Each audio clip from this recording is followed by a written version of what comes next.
Тусгаар бүхнээ төлөө. Нэгдүгээр анги.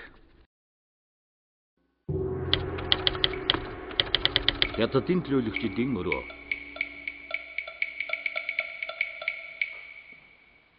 Манай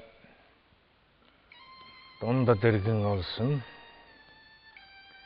өвөр болоод ар Монголыг бүрэлдэхүүн дэм багтаасан Манжичин улсын залгамжлагчид. Тийм учраас энэ хэлцээнд оролцож байгаа бидний гол зорилго бол Манжийн үеийн хуучин эрх мэдлийг хэвээр нь авч үлдэх явдал. Игуафан. Гурван мэтгэлийн гэрээнд оролцсон Хятадын засгийн газрын бүрэн эрх баригч төлөөлөгчдийн тэргүүн Манжуурдах төвийн цэргийн дарга бүгдийг нэгтгэн захирагч дэслэгч генерал. Үүний тулд гадаад Монголын олнон өргөгдсөн он улсын хаан цолыг хэрэгсэхгүй болох.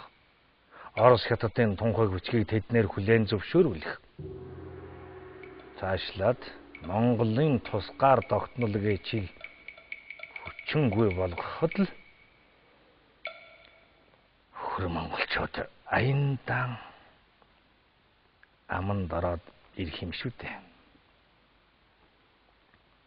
Манай дундад иргэн улсын ерөнхийлөгч Сун Яцен 5 үндэстний нэгдэл бүхий Хятад, Манж, Монгол төвд баргын нутгийг нэгэн улс болгоно гэсэн тунхаглалыг хэрэгжүүлэхэд л энэ хэлцээрийн гол зорилго оршиж байгаа гэдгийг хэрхэвч мартаж болохгүй.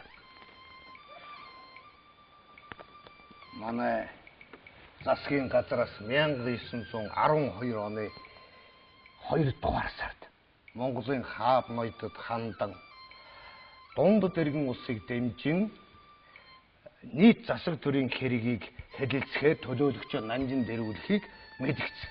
Гэтэл монголчууд бид бүгд найрамдах улс байгуулахад татгалзах зүйлгүй.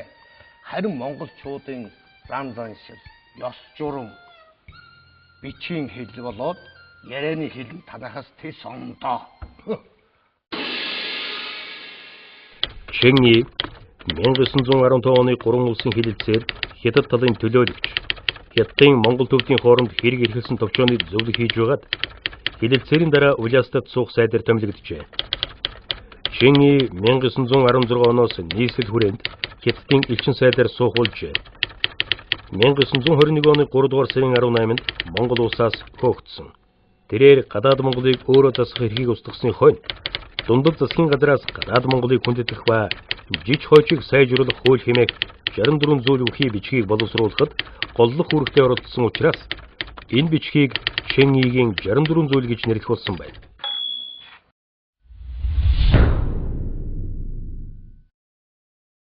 Орос улстай ойрхон байдаг. Монгол улсын засаг төрийн бодлогодоо өчүүхэн ч гэсэн өөрчлөлт хийх юм бол туйлын хүнд байдалд орно. Манайх төлөөлөгчөө Манжинд ирүүлэх бололцоогүй, шаардлагагүй. Энэ нь цаг алдсан хэрэг болно гэж хариу мэдэгдэж байгаа юм да. Тэр нам нумсрнаар Петербургт байхдаа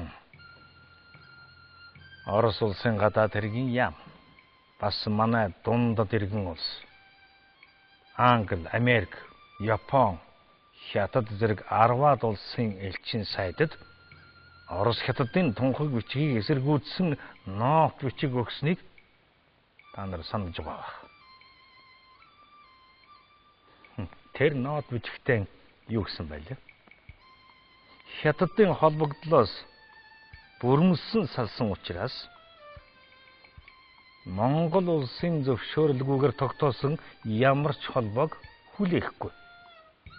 Иймд Монгол Хятадын харилцааны асуудлыг Монгол улс зөвхөн өөрөө шийдэх ёстой.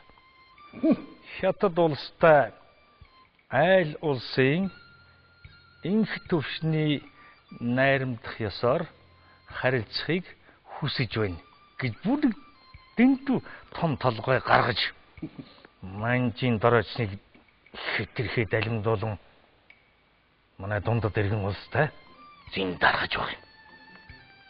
Яншука таадан хятадтай нэг хэсэг. Тиймээс тавьсан шаардлагыг эсвэлүүлвээс 5 сайтыг бийжэнд ирвэл. Эсвэрүүлвэл цэрэг хөдөлгөнө гэж хідээч болов. Чинлүү 1915 дугаар оны 3 улсын хэлэлцээрт оролцсон. Хятадын төлөөлөгч Мексик элчин сайдаар ажиллаж байсан. Хятадын хэлэлцээрийн дараа Яншикан засгийн газраас нийслэлийн хүрээнд суух сайдаар томилогдож 1915 дугаар оны 12 дугаар сарын 1-ээс 1916 дугаар оны 8 дугаар сар хүртэл Монголд ажиллаж байсан. Дараа нь Хятадын гадаад явдлын яамны сайдаар ажиллаж байлаа. Зачем ламаг явуулаад яада? Монголчууд шивчгтэйгээр хөөгдөж ирээ биз дээ. Монголын найдыг талдаа болох гэж хичнээн цол хэрэг өмөө. Туш уул явуулж үзлээ.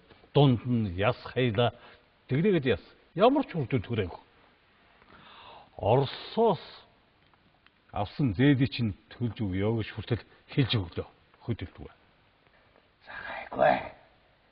Энэ хэлэлцээр дууссаны дараа та нусыг угаадас горьцсон гөлгөн нохой шиг утлынхаа улыг долоолгож сэтгэлээ нэг амраамаар бай. Чиний ноёнтон таны наад төргөн зан өөрийн чинь нэг бол тэнгэрт гаргана, нэг бол ёроолгүй гүн ангал дунган шүү. Дотроо хичнээн шатаж байвч хамраараа утаагийн бүү гаргасан мэрэгэн күнзийн сургаалыг танд сануулах ёстой юм шиг байна. Одоо харин бид яаж хөдөлвөл Монголыг алдахгүй байх вэ гэдэг дээр бодлоо төвлөрүүлж ухаанаа зарах нь чухал байна. Эдгээр чинь 2000 жилийн тэртээ төр улсаа зөвшөөрүүлчгээд тэрэндээ сэтгэл хандлагүй манай дээдсүүдээр алтан тамга сэлүүлж хааны гараас авч байсан эрсдний холж бодлоготой нүүдэлчдийн үсэрсэн цус тасарсан мах гэдгийг мартаж болохгүй. Тийм ээ.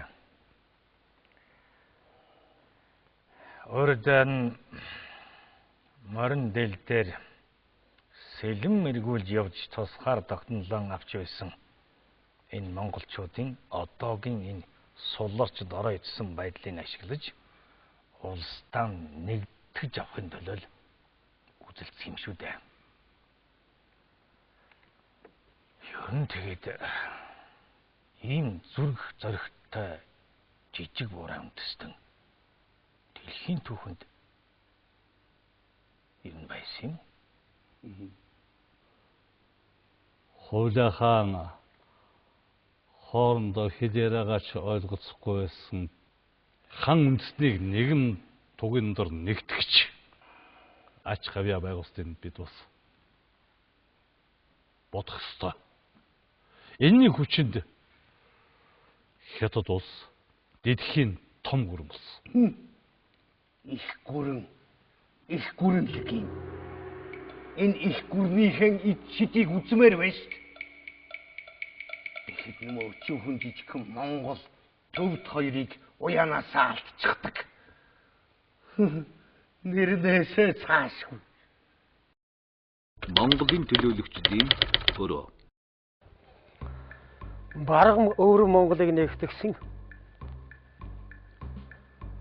Тусгаар Монгол улс байгуулахад хаан Торсоос дэмжлэг авахыг хүссэн боловч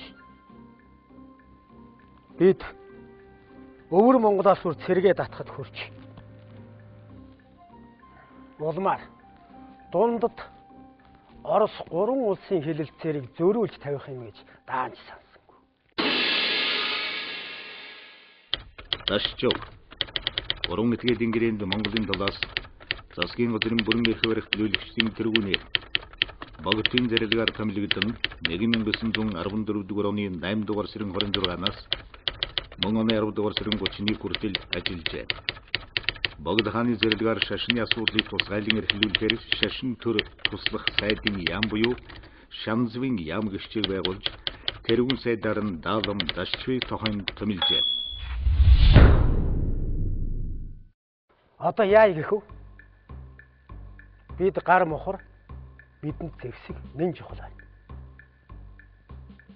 Нэгдүгээрт цусаа урсхан дайтаж байж олсон Монгол улсынхаа өргөн эрхийг зөвшөөрүүлэх. Хоёрдугаарт манайд нэгдэхийг хүссэн өвөр Монгол болон цус махны дасгай болсон Монгол ахын дүүсээ нэгтгэж авах. Дундад иргэн улсаас тулгарах бэрхшээлийг ноёд хэрхэн давах талаар оюун ухаанаа зэгцлэж шаргуу дойчин цогтой хэлэлцэн шүү. Бүрэн эрх дулсаа зөвшөөрүүлэхээр үл барам. Монгол үндэстнүүд нэгдэн нийлж өнөөдрийн баг буурай байдлыг таягдан хайж дахин энэ мэт бусдын эрхшээлд шившигтэйгээр орохгүй байх ив ийг буй болгож урдын их Монгол улсын гал голомтыг бадрааж Монгол улсаа сэргэн тохинулах ажлын эхийг эндээс тавих нь бидний эрхэм зорилго буйцаа. Манлайбаатар Дамжинсүрэн 1871-ээс 1920 дугаар он халқын Сэцэн хан аймгийн нутгаас хөлөн барьцыг нүүж өтсөн барахгүй шууны зэнги Жамсрангийн гэрт төржээ. Дамжинсүрэнгийн Монголын төрөлх хүчин зүтгэгээр ирсэн хөсөл сонирхлыг үзэж Богд хааны засгийн газраас түүнд улсад туслагч гүнгийн зэрэг шагнаж гадаад яамны дэд сайдаар томилжээ. 1912 дугаар онд Богд хаанаас цэргийн жинж Манлайбаатар солоор шагнагджээ. 1913 дугаар онд өвөр монголчуудыг чөлөөлөх цэргийн зүүн хязгаарыг захирах жинжнаар томилогджээ. 1914 дугаар оны 11 дугаар сарын 28-нд Богд хааны зэрлэгээр Хятадаас бутсан байна. Зүүн хязгаарын монголчуудыг төвшдгөн тохинулах сайд Шудраг Баатар гүн Бавуужав өвөр Монгол чуулган цахар түшмэд цэргүүд ар элийн цахар гүн сумьянараас Монгол улсын засгийн газарт хандаж бидний дагаар орсон өвөр чуулган ба цахар цэргүүдийн олон монголчуудыг хэрхэвч салган хуваагдуулахгүй газар орны хамтаар нэгтгэн авахыг гуйж ирүүлсэн бичгийг бид умардаж хэрхэвч болохгүй. Хэрвээ салж хаваагдахтан хүрвэл тэд Хятад улстай эргчин эмгчнээ үзэж мандан мөхийг үзнэ хэмээсэн туйлын гашууныг тоочин мэдүүлсэн тэр бичгүүдийг удаа Урам улсын гэрээнд оролцсон Монголын төлөөлөгчдийн бүрэлдэхүүнд багтаж явсан шүүх яамны дэд сайд. Өвөр Монголын засагтман Жермийн чуулганы хорчин засаг хушуунд 1859-с 1860 дугаар оны орчим төрсөн ихэнх үедээ ховрог байсан. Удаа нийслэл хүрээнд ирээд Богд хааны зэрлэгээр шүүх яамны дэд сайдаар томилогдож 1913 дугаар оны сүүл 1914 дугаар оны эхэн Оросд өдсөн. Монголын төлөөлөгчдийн бүрэлдэхүүнд багтаж Хятадын 3 этгээдийн хэлэлцээрт оролцсон Богдын засгийн газраас Монгол улсын тусгаарлагдмыг өвөр Монгол баргыг оролцуулснаар хүлийн зөвшөөрүүлэх бодлогыг баримталж байсны илрэл.